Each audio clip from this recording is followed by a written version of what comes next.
guys! Welcome back to my YouTube channel. In today's vlog, ang i-share ko po sa inyo is Philippine immigration experience ng isa ko pong subscriber. And napakasaya ko guys and thankful na willing din po siyang i-share yung kanyang immigration experience po sa inyo. So, magagamit nyo po ito bilang guide para po sa inyong future travel, para po maging aware kayo kung ano ba yung mga tinatanong ng immigration at kung ano ba yung mga documents na ipiprepare po ninyo para maiwasan po natin ma-offload. Ipapakita ko rin po sa inyo yung flow ng conversation between the immigration officer and my subscriber. And makikita mo guys na talagang hindi madaling i-depend yung sarili natin, lalo na kapag tayo po ay underprepared, lack of documents, and hindi po marunong sumagot sa tanong ng immigration officer.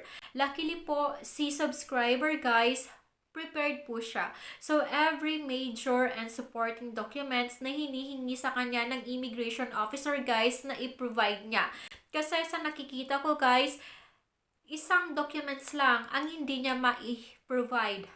Ikaka-offload niya guys. Okay, so continue tayo guys. Ito na, i-share ko na po yung convo between the immigration officer and my subscriber. IO, first-time traveler? Me, opo. IO, okay, akin na ang COE, leave of absence at company ID. Me, unemployed po ako, pero may bank certificate naman ako. IO, patingin ang bank certificate mo. Me, bigay ng bank certificate, may bank statement din po ako. IO, bakit ang laki ng savings mo? Saan mo ito nakuha? Me, separation pay ko po yan from company at savings na rin. IO, bakit ngayon November ka lang nag-book?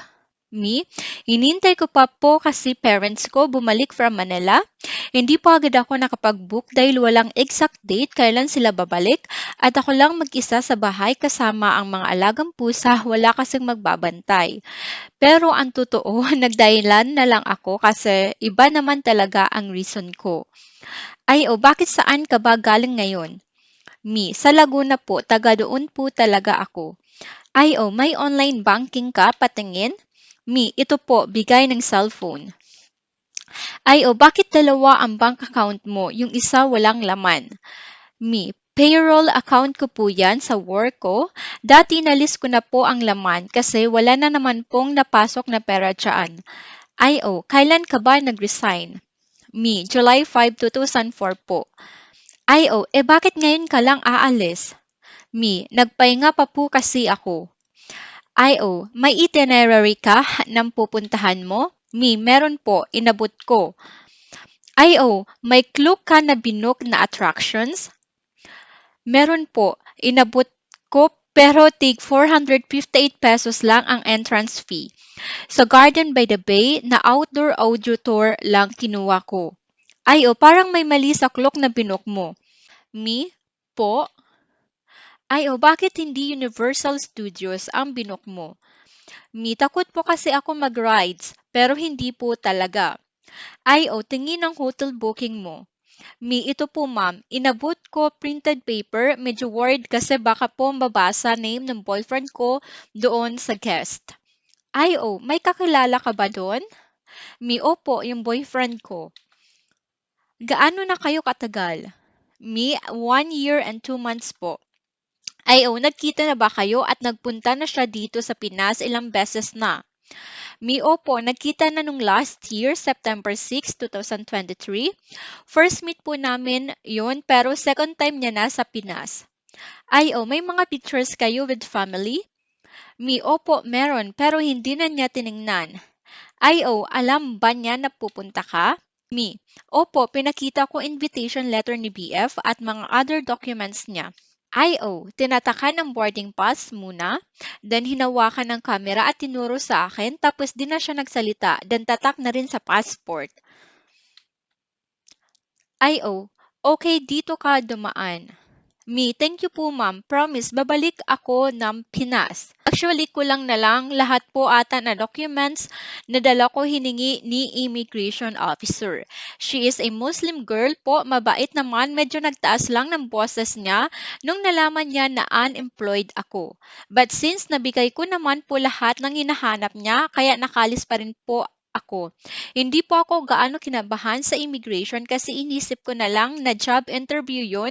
Parang nakipagkwentuhan nga lang po ako the way ako sumagot sa kanya. So this is a good tip for you guys. So whatever happened, ayan, relax lang po kayo. So don't show to the immigration officer na ninenervyos po kayo or natatakot or nagagalgal po ang boses ninyo kasi that is one of red flag.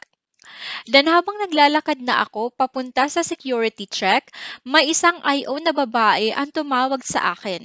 Sa parang extra booth malapit sa security na po. So meron po talagang nangyayari na even though nakalusot ka na po sa initial interview, meron pa rin po dyan nag-check, nagmamasid sa mga sulok-sulok. Bago ka po pumasok or pumila sa security check, yung mga ini-scan po yung body natin, yung luggage natin, yung hand carry.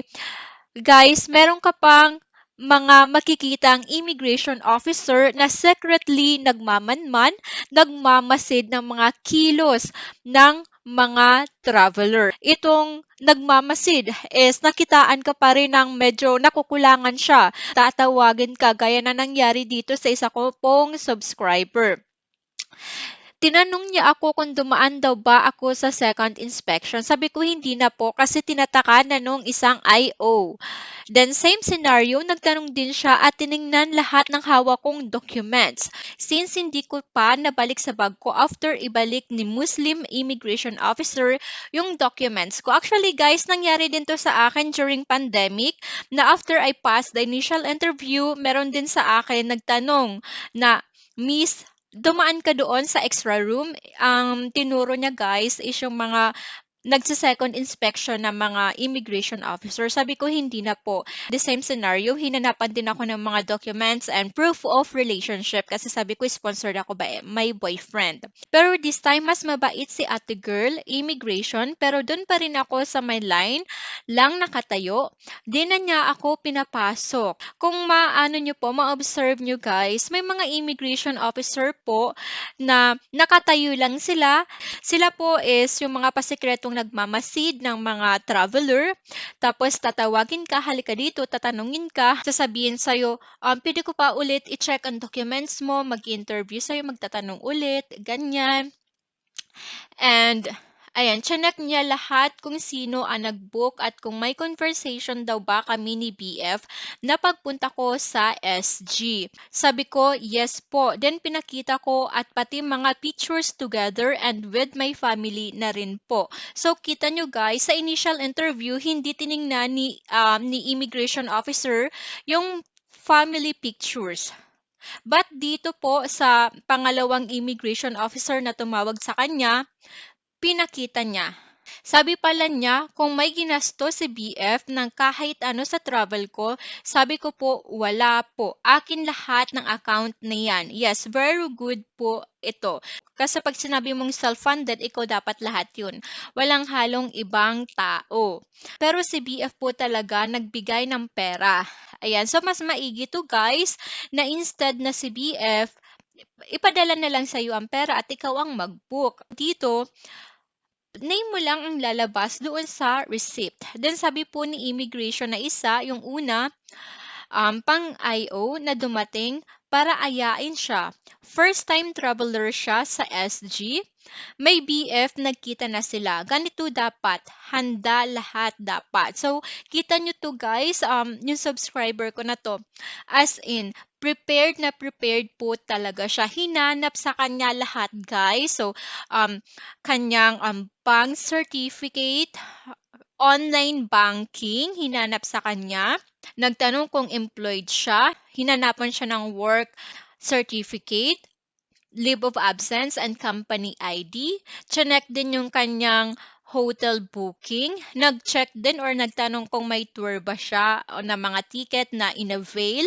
And then chinek din yung kanyang flight ticket if may iba bang taong nakalagay doon. Kasi guys, minsan kahit sa'yo nakapangalan, lumalabas sa resibo or lumalabas po sa booking confirmation kung sino ang nagbayad. Lalo na kapag ang ginamit is credit card ng ibang tao. Lumalabas po yan guys sa iba pong flight ticket. So, muntik na tong ma-offload. So, sasabihin ko guys, ayan, muntik na to but dahil prepared siya. May mga printings of documents pa, printing of proof of relationship and with family, pinayagan siya ng immigration. So, may nabasa ako guys na comment sa akin, tinatakot ko daw po lahat ng subscriber ko. Yung iba daw napaparaning na kasi ang dami ko daw ina-advise. So look at this. Siguro kung nagkulang ako mag-advise sa subscriber ko na to kasi humingi siya sa akin dati ng advice, na-offload siya. Ayan. So it's better to be over prepared po kaysa po sa under-prepared. So wag kayo guys maniwala sa ibang vlogger or traveler na, ay hindi naman yan hinahanap ng immigration officer. Sa akin nga, 2 tanong lang ang tinanong sa akin nga, passport lang ang hiningi sa akin, guys. Subjective po ang immigration officer. Napaka-unpredictable po nila. Hindi naman pwede natin i-claim na kung ano yung ang tanong sa kanya, documents na hinanap sa kanya, yun din yung hahanapin sa'yo. Bawat traveler, iba-ibang tanong yan, iba-ibang documents. Ayan, iba-ibang mood ng immigration officer. So, better be prepared. So, ang dami ko na pong vlog about sa mga requirements na kailangan nyo pong hihanda for immigration. Kasi ang immigration sa Pilipinas, napakahigpit po guys. Isa yan sa pinakamahigpit na immigration na ang sabi nga daw, ang Pilipino daw halos wala ng human rights na makapag-travel abroad. Because even though just for tourism, gusto mo lang naman magsaya sa ibang bansa, mag-enjoy, may pumipigil sa'yo. I would like to say thank you very much sa subscriber ko po na nag-share ng kanyang immigration experience. And sana po maging lesson po sa inyo, maging guide po itong video sa inyo guys. Lalo na kung same scenario po kayo, unemployed po and self-funded. So, ang dami niya dito guys, offloading na mga tanong pero nasagot niya. Like, patingin ng bank statement mo, bakit ang laki ng savings mo, saan mo ito kinuha? So, offloading to guys na tanong. So, kailangan mo itong i-defend, lalo na kapag one-time big deposit. Kasi kung wala ka ditong mai-reason, dito ka guys ma-offload. Hatol sa'yo ng immigration, look for someone who can sponsor you. Please comply affidavit of support and guarantee kasi hindi mo na-defend kung saan galing yung one-time big deposit mo. But in this case, na-depend niya naman po ng maayos yung kanyang case. And that is for today's vlog. Guys, thank you so much for watching. So kung may tanong pa po kayo, write down your question po, sasagutin ko yan. And kung may immigration experience din po kayo, please share to me. You can email your story in this email address or follow my Facebook page. And if you are not yet subscribed, guys, subscribe kayo para ma-notify kayo if I have new videos about immigration and visa application. Guys, thank you so much and please keep watching my YouTube channel.